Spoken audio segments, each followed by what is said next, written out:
भारतीय स्टेट बँकेसमोर असलेल्या सुभाष ग्राउंडमध्ये करण्यात आला, अशी माहिती गोंदिया जिल्हा परिषदेचे अध्यक्ष पंकज रहांगडाले आणि मुख्य कार्यकारी अधिकारी मुरुगानंथम यांनी दिली असून जास्तीत जास्त नागरिकांनी या प्रदर्शनाचा लाभ घ्यावा असं आवाहन करण्यात आलं।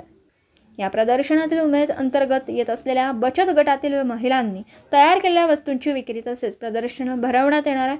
सोबतच विदर्भातील ताजेतवाने तडाखेदार खाद्यपदार्थ, विदर्भातील तर्री पोहा, चना पोहा, पातळी, गावरान कोंबडीचे तडकेदार चिकन, मटण, विविध कलाकुसर, हात मागच्या वस्तू, पुरणपोळी, लोणचं, पापड, कुरवड्या आणि खूप काही मिळणार आहे। तर बच्चे कंपनीकरिता देखील मुलांना खेळण्यासाठी बालमंच तयार करण्यात आला। सोबतच विविध लोककला, हास्य प्रदर्शन, संगीत मैफिल अशा एकाहून एक कार्यक्रमांची मालिकाच या 5 दिवसीय प्रदर्शनात अनुभवायला मिळेल। त्यामुळे एकदा तरी या प्रदर्शनाला भेट द्या आणि ग्रामीण भागातील खाद्यपदार्थांचा आनंद घ्या। सबसे पहले सबको बहुत बहुत नमस्कार।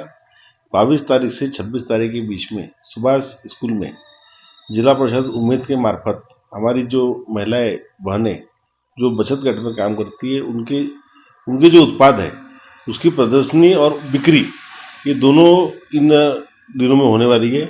मैं सभी गोंदिया जिले की जनता को उपरोक्त कार्यक्रम में आमंत्रित करता हूँ और एक हमारी जो महिलाएं जिला परिषद की उम्मीद के माध्यम से जो बचत गट के माध्यम से काम करती है उनका उत्साह बढ़ाने के लिए आप सब यहाँ आए, ऐसा मैं सबसे आग्रहपूर्वक विनंती करता हूँ। धन्यवाद।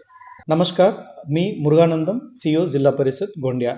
आपल्या जिल्ह्यामध्ये पलास मिनी सरस कार्यक्रम आपल्या सुभाष ग्राउंड गुरुनानक स्कूलकडे होणार आहे।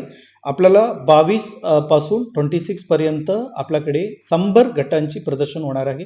त्याच्यामध्ये आपल्या जिल्ह्याची आणि बगरच्या जिल्ह्याची महिलांनी बनवले वेगवेगळे पदार्थ आणि तसेच आर्टिफॅक्ट्स आपल्याकडे प्रदर्शनामध्ये ठेवणार आहोत आणि विक्री करणार आहोत।